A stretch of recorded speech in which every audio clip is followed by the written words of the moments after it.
여러분 안녕하세요. 반갑습니다. 오늘도 하나님의 선하심과 인자하심이 이끌어주시는 은혜의 금요일이 되시기를 기도합니다.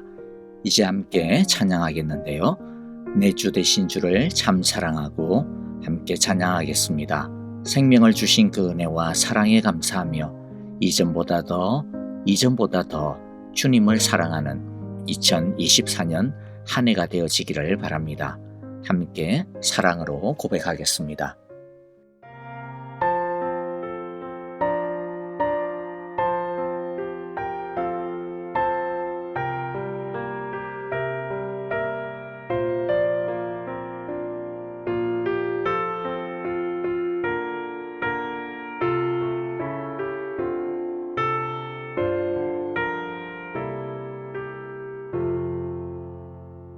내 주 되신 주를 참 사랑하고 곧 그에게 죄를 다고합니다.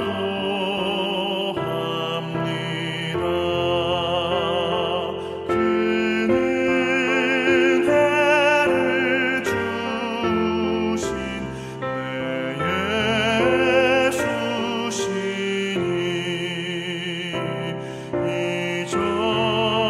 이전보다 더욱 사랑합니다.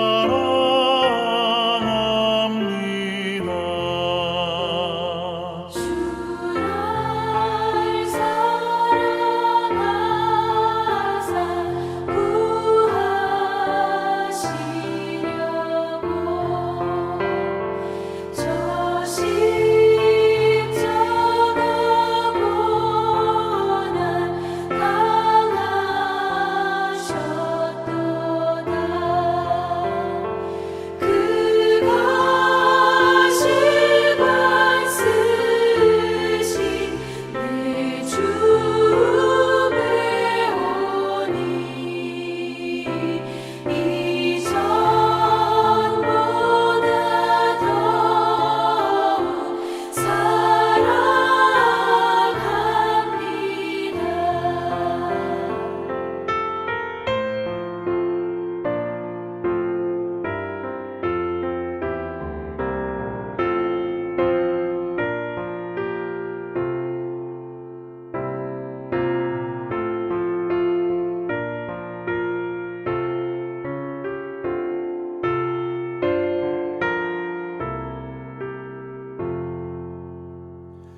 내 평생에 힘쓸 그 큰 의무는 주 예수의 덕을 늘 기리미라. 숨질 때에까지 내 할 말씀은 이전보다 더욱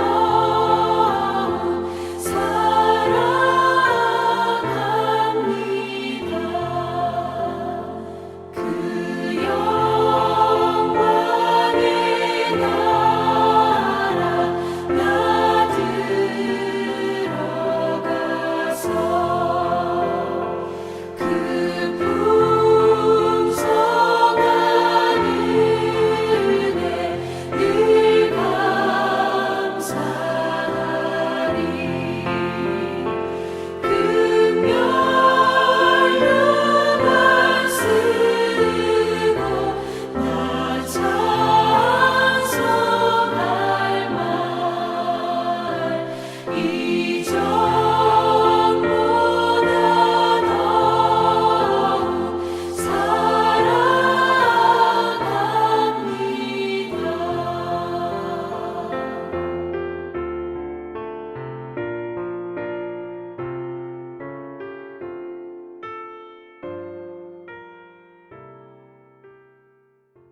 이제 오늘 우리에게 주시는 하나님의 말씀을 같이 읽겠습니다. 오늘 말씀은 마가복음 8장 31절부터 38절입니다. 함께 한 절씩 같이 한 마음으로 한 믿음으로 읽도록 하겠습니다. 31절입니다. 그리고 예수께서는 인자가 반드시 많은 고난을 받고 장로들과 대제사장들과 율법학자들에게 배척을 받아 죽임을 당하고 나서 사흘 후에 살아나야 한다는 것을 그들에게 가르치기 시작하셨다. 예수께서 드러내놓고 이 말씀을 하시니 베드로가 예수를 바짝 잡아당기고 그에게 항의하였다. 그러나 예수께서는 돌아서서 제자들을 보시고 베드로를 꾸짖어 말씀하셨다. 사탄아, 내 뒤로 물러가라. 너는 하나님의 일을 생각하지 않고 사람의 일만 생각하는구나. 그리고 예수께서 제자들과 함께 무리를 불러놓고 그들에게 말씀하셨다. 나를 따라오려는 사람은 자기를 부인하고 자기 십자가를 지고 나를 따라오너라. 누구든지 제 목숨을 구하고자 하는 사람은 잃을 것이요. 누구든지 나와 복음을 위하여 제 목숨을 잃는 사람은 구할 것이다. 사람이 온 세상을 얻고도 제 목숨을 잃으면 무슨 이득이 있겠느냐? 사람이 제 목숨을 되찾는 대가로 무엇을 내놓겠느냐?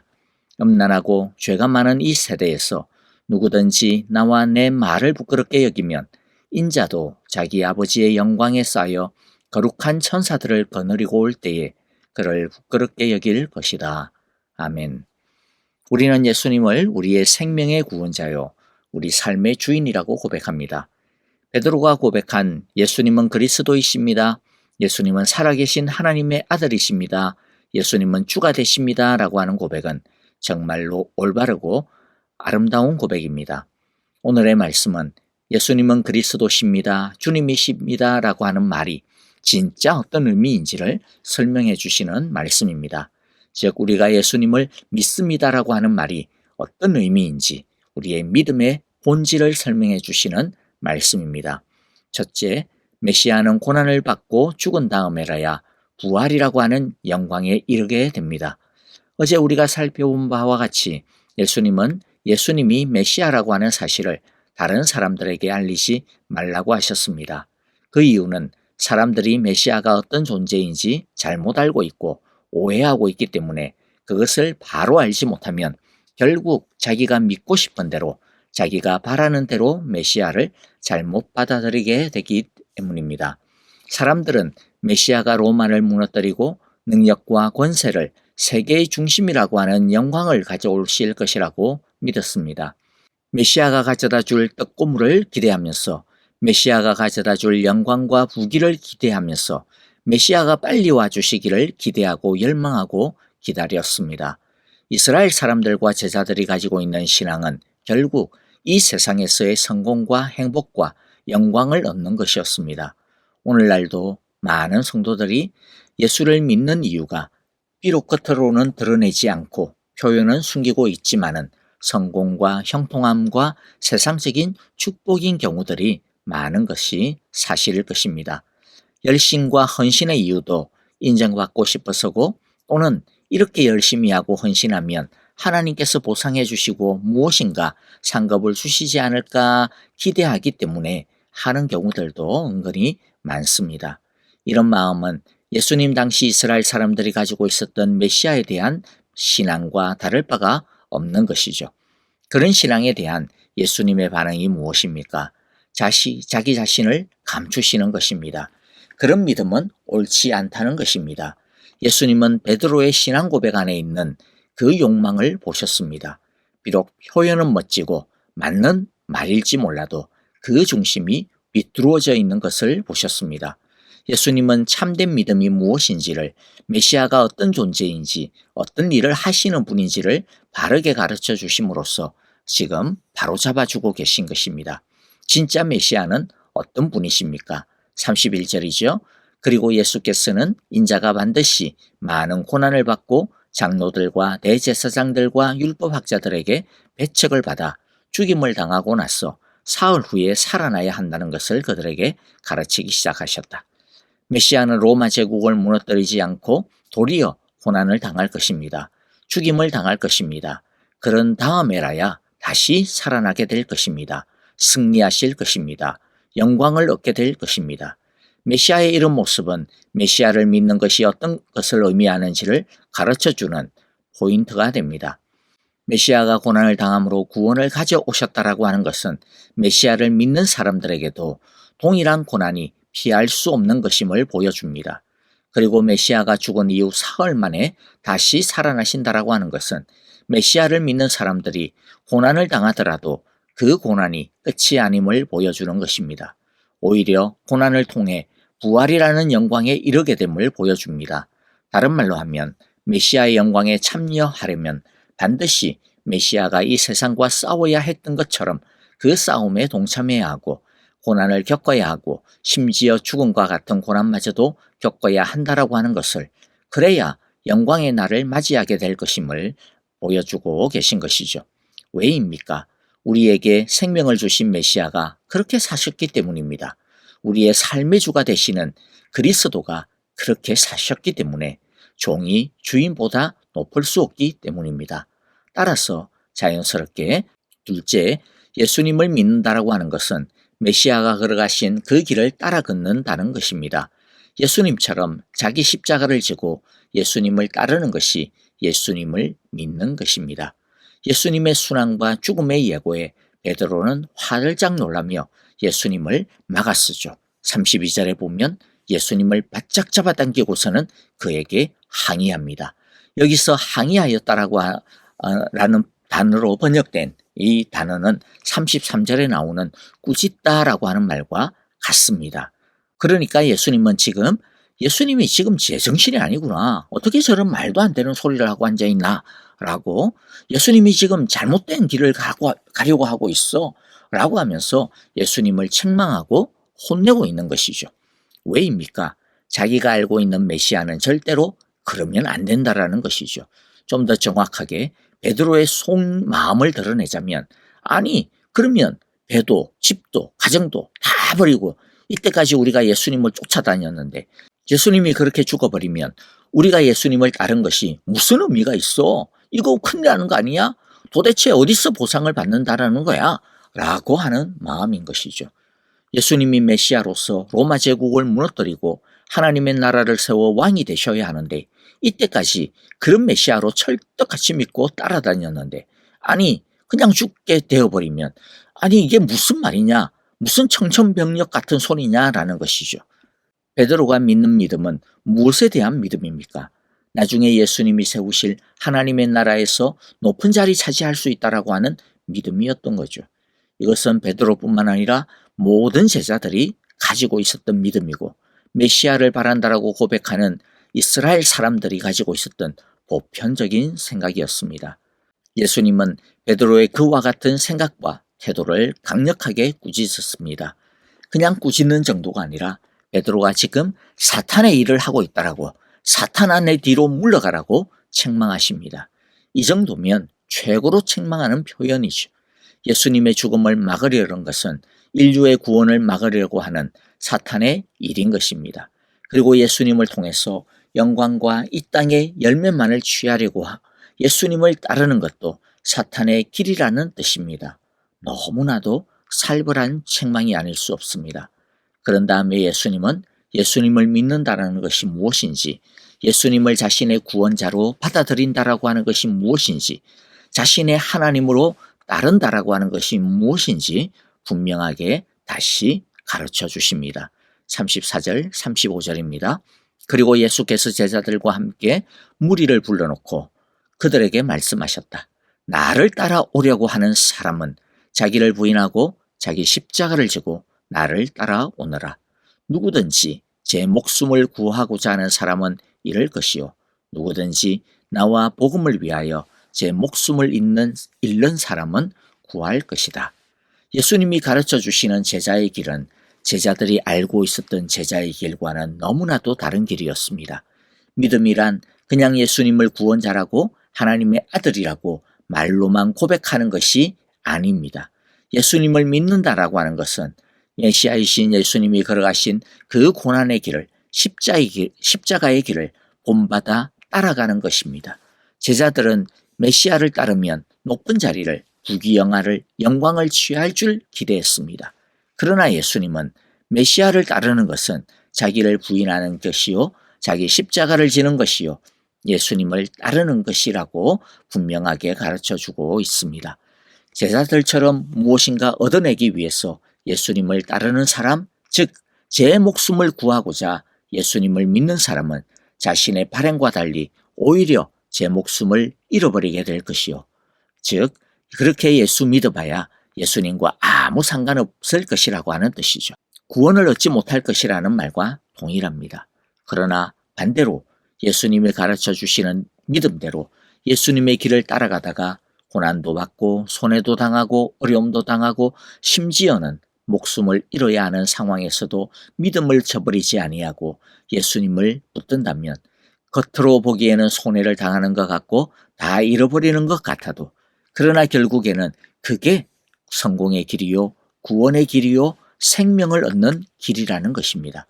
예수님께서 고난을 당하시고 십자가의 죽음으로써 부활의 영광을 얻으신 것처럼 예수님의 제자가 우리들이 영광을 얻는 길은 그냥 말로 예수님을 믿는다라고 하는 것에 달려있는 것이 아니라 예수님이 걸어가신 십자가의 길을 걸어가는 것임을, 살아가는 것임을 예수님은 분명하게 말씀해 주고 있습니다. 여러분, 그런데 이것이 우리에게 주시는 소망이 있습니다. 그 소망이 무엇일까요? 그것은 우리가 예수님 때문에 또 말씀 따라 제대로 살아보려고 하는 믿음 때문에 고난을 당하고 어려움을 감내해야 하는 때가 있더라도 그게 절대로 손해보는 길이 아니라는 것입니다. 실패가 아니라는 것입니다. 끝이 아니라는 것입니다. 예수님의 말씀을 따르면 오히려 영광의 길이 열린다라는 것입니다. 오히려 그게 생명의 길이라고 하는 것입니다. 말씀을 마무리합니다. 우리 모두 제대로 올바르게 예수님을 믿는 2024년 한 해가 되어지기를 바랍니다. 욕심과 유익을 따라 예수님을 믿는 것이 아닌 예수님의 길을 걸어가는 참 제자의 길을 살아가는 2024년이 되시기를 간절히 기도하고 축복합니다. 고난이 있고 어려움이 있어도 끝까지 우리에게 맡겨진 나의 십자가를, 자신의 십자가를 끝까지 잘 지고 예수님을 따라가게 되시기를 간절히 기도합니다. 그리하여 주님이 주시는 생명과 영광의 축복을 우리 모두가 다 같이 맛보고 누리는 복된 2024년이 되어지기를 간절히 기도하고 축복합니다. 아멘. 이제 오늘 우리에게 주신 귀한 말씀들을 다시 마음에 새기며 묵상하고 생각하면서 또 적용하면서 함께 기도하기를 바랍니다. 주님, 참 제자의 믿음을 주소서라고 기도하시고요. 자기 십자가를 지고 끝까지 예수님을 따르게 하여 주소서라고 기도하시고 믿음의 고난 뒤에 주의 영광과 생명을 경험하는 풍성한 2024년이 되게 하소서라고 우리 함께 기도하기를 원합니다. 그리고 또 교회를 위하여, 성도님들을 위하여, 아프신 분들을 위하여, 선교사님들과 그 가정을 위하여 함께 기도하겠습니다. 우리 함께 한 1분 정도 같이 묵상하며 기도하고요. 그리고 이어서 찬양으로 마무리하겠습니다. 오늘 하루도 주님의 은혜 안에서 풍성한 기쁨의 날들이 되어지기를 간절히 바랍니다. 같이 묵상 기도합니다.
빛으로 날 인도하시리. 주님 내 바라둔 불 내 길에 빛 되소서. 나 오직 주만 따르리. 내 평생 주께 순종하리.